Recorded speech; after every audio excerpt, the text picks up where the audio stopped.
En desarrollo del curso Pensamiento Latinoamericano, quiero dejar plasmada una sencilla reflexión, un pequeño aporte acerca del problema de América Latina. Quiero saludar antes que todo al doctor Dairo Iván Vázquez, mi docente, quien ha conducido este curso de manera excelente. Me he sentido muy bien acompañado. Tengo que decir que me fundamenté en algunos autores como Govan Michael, autores como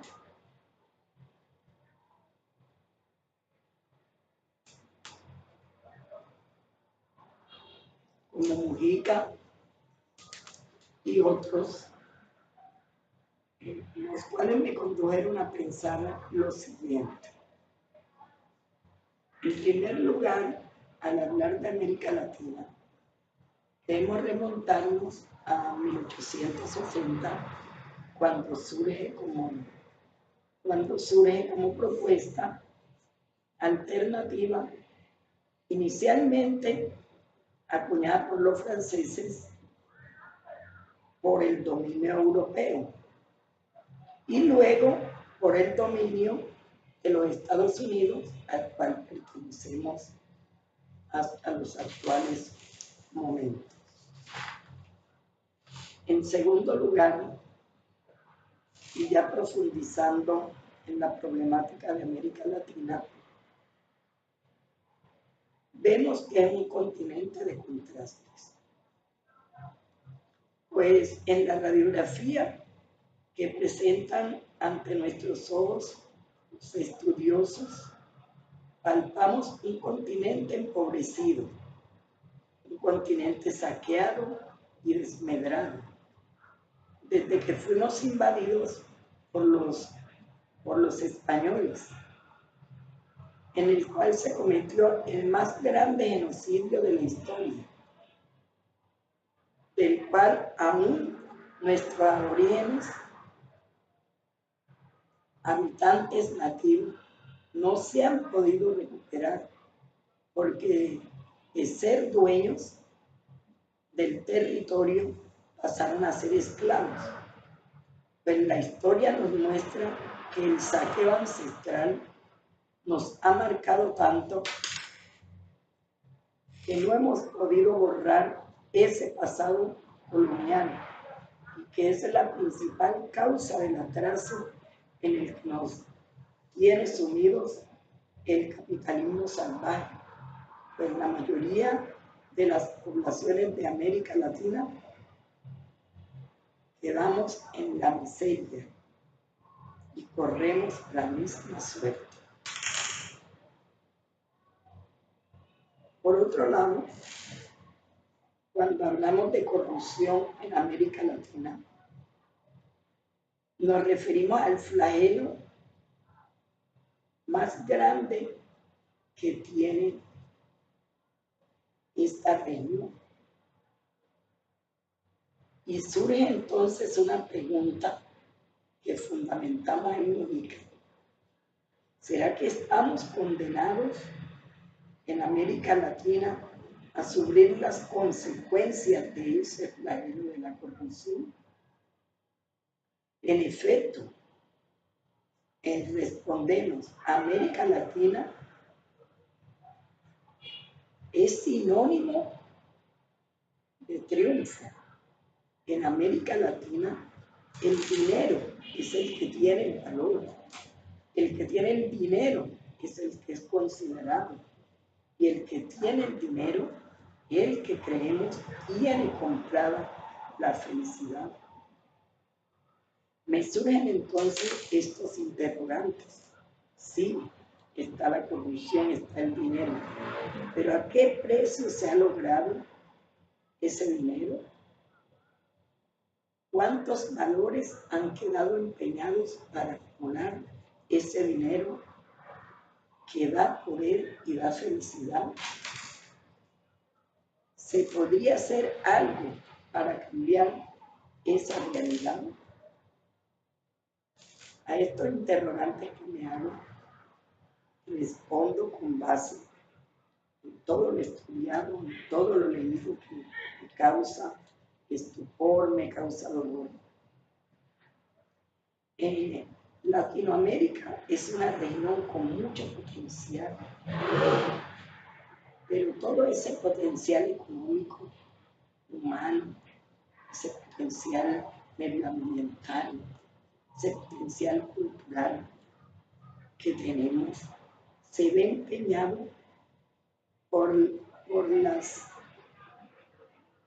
las lacras como la desigualdad, por las lacras como la corrupción, por las lacras como la persecución, el genocidio, pues seguimos ostentando en América Latina el deshonroso primer lugar de ser la región más desigual en materia social. Es interesante entonces analizar que toda corrupción es una mentira. Toda corrupción sacrifica el bien común por el bien particular. Toda corrupción sacrifica el interés voluntario y público por el interés privado e individualista. La corrupción en América Latina es tal que se considera como un cáncer que se ha enquistado en todas las esferas de la sociedad y que lo vemos reflejado en la familia, en la gran crisis que viven las familias en América Latina. Se ve reflejado en la gran crisis que existe en los partidos políticos. Se ve reflejado en la crisis del clero.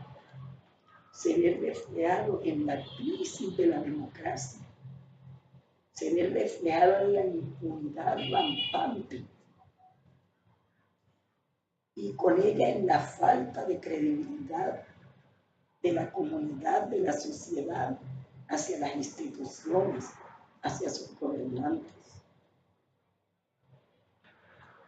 Podríamos decir entonces que una de las conclusiones que podemos nosotros dejar de todo este paso por ese análisis en América Latina es que América Latina lleva el peso de una ideología imperial, porque se quiso tomar como una aldea en la cual se diera de descanso y de despensa para nutrir estos países que nos consacramos.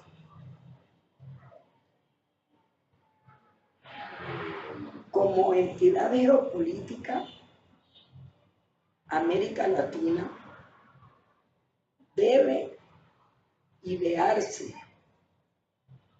e imaginarse una forma totalmente diferente y distinta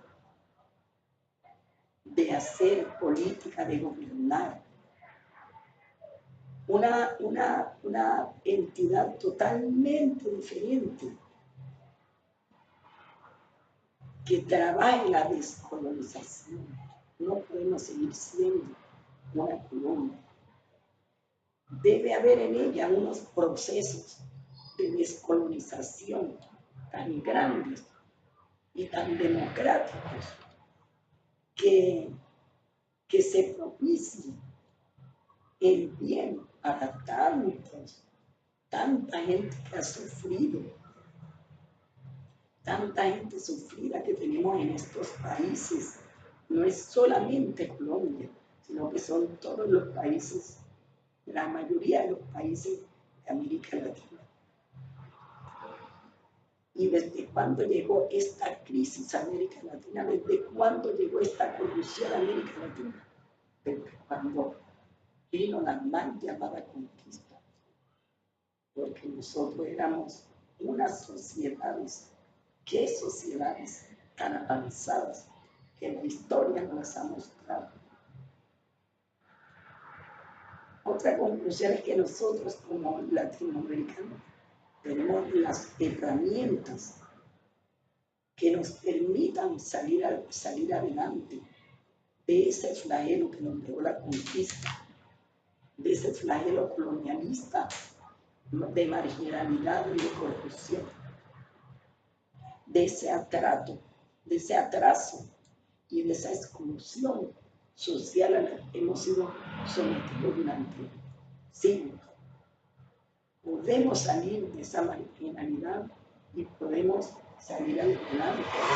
Y para ello nosotros tenemos el ejemplo de nuestros aborígenes, tenemos el ejemplo de esas culturas ancestrales que a pesar de ese genocidio, de ese exterminio a que fueron sometidos, siguen luchando de manera identitaria por tener su cultura al rojo vivo, porque su cultura no muera. Vemos cómo encontramos poblaciones como los Ucamma que siguen luchando, esos aborígenes nómadas, y no están viviendo esa situación porque quieren, sino que por saquearles sus territorios han sido tirados a su suerte y el Estado no los ha auxiliado, no los cobija para que ellos no se hagan. Pero nosotros como América Latina, si empezamos a pensar con un pensamiento abierto, un pensamiento sin egoísmo, que se fije en estas culturas milenarias y aprendamos a desaprender esas malas mañas, esos antivalores que hoy son la característica de nosotros los latinoamericanos, y empezamos a forjar esos pueblos libres, esos pueblos que amen, esos pueblos que auxilien al que menos tiene.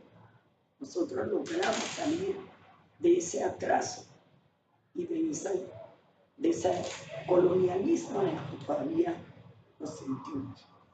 Si nosotros tenemos un pensamiento abierto y pensamos como única política viable para salir de esa dependencia que nos ha marginado tanto, que nos ha atrasado tanto, y pensamos a pensar con independencia y a pensar en ser incluyente en vez de ser excluyentes. Si empezamos a luchar por nuestros recursos naturales, como lo están haciendo nuestros ancestros afros de la Guajira, que a pesar de que han tratado de sitiarlo y los han arrojado de su territorio, siguen luchando.